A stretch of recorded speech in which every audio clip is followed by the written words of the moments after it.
কি লাভ ছিল এই জীবন নিয়ে, কি লাভ এই যৌবন নিয়ে, কি লাভ এই বিলাসিতা নিয়ে, কি লাভ এই প্রোগ্রাম নিয়ে, যদি আমাদের প্রোগ্রাম, আমাদের দিনই কাজ, আমাদের পদক্ষেপ সে আল্লাহমুখী আমাকে না করে। যে আল্লাহ সুবহানাহু ওয়া তাআলা বলতেছেন, আলাম তাআলাম আন্নাল্লাহা লাহু মুলকুস সামাওয়াতি ওয়াল আরদ। ও আমার বান্দারা, অডিয়েন্সরা, তোমরা জানো না যে তোমরা এমন আল্লাহর ইবাদত করো যে আল্লাহ সুবহানাহু ওয়া তাআলা আসমান জমিনের সার্বভৌম কর্তৃত্বের অধিকারী, তবুও কেন সে আল্লাহর দিকে ফিরে আসো না? যে আল্লাহ তোমাদেরকে যে নিজাম দিয়েছেন সেই নিজামের দিকে কেন ফিরে আসো না? আজকে তোমাকে ডেমোক্রেসির বিরুদ্ধে বললে তুমি যে জেগে ওঠো, ডেমোক্রেসির বিরুদ্ধে কেউ আলাপ তুললে তার বিরুদ্ধে আলাপ করো।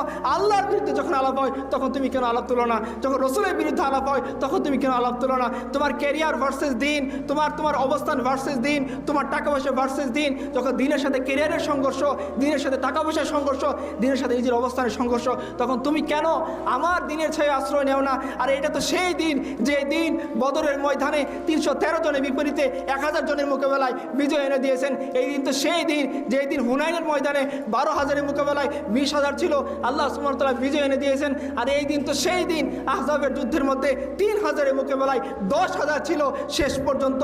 আপনারা জানেন, ইতিহাসের কিতাব বলতেছে যে কাফেররা তাদের যে ড্যাগ ছিল, তাদের তাবুত ছিল, এগুলো নিয়ে তারা পালিয়ে যেতে বাধ্য হয়েছে। এটা কি সেই দিন না? এটা কি সেই রব না যে রব বদরের ময়দানে বিজয় দিয়েছেন, যে রব আমাদেরকে হুনাইনের ময়দানে বিজয় দিয়েছেন, যে রব ফতে মক্কা দিয়েছেন, যে রব আমাদেরকে ইয়ারমুকের যুদ্ধে বিজয় দিয়েছেন, যে রব আমাদেরকে এমন শক্তি দিয়েছেন? কোন শক্তি?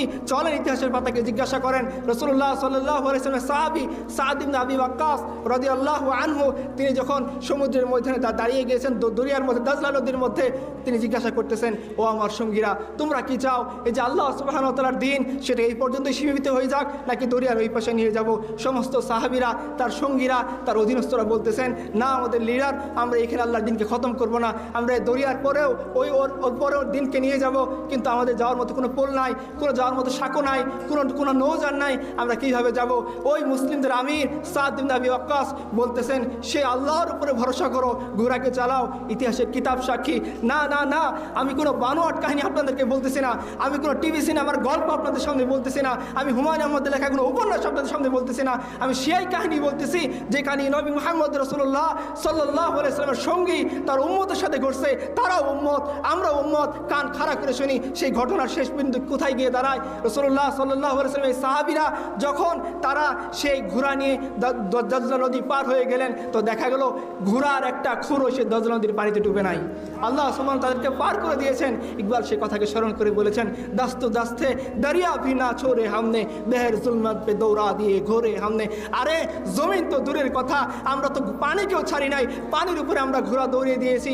এই যে সাহাবাই কেরাম কিসের উপর ভিত্তি করে তার পানির উপর ঘোড়া ছুটিয়ে দিয়েছেন? ব্রিজের উপর ভিত্তি করে, শাখুর উপরে বেস করে, নাকি নৌজানের উপর ইয়াকিন করে?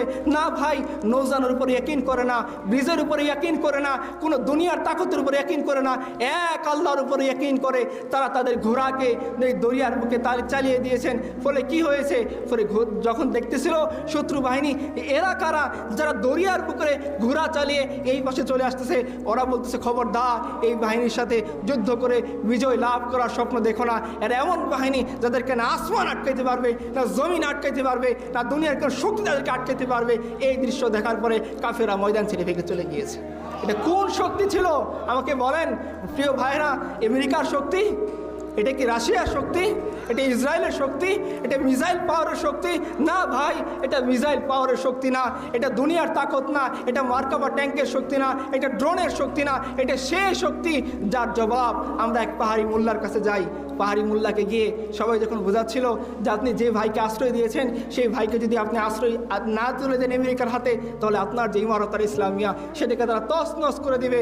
তারা ওয়াদা করেছে 6 মাসের মধ্যে ইমারত বলে কিছু থাকবে না, একেবারে মাটির সাথে মিশিয়ে দেবে। সেই পাহাড়ি মোল্লা কান খাড়া করে শোনেন, তিনি সাহাবীদের শতাব্দীর মানুষ নন, তিনি আমাদের শতাব্দীর মানুষ।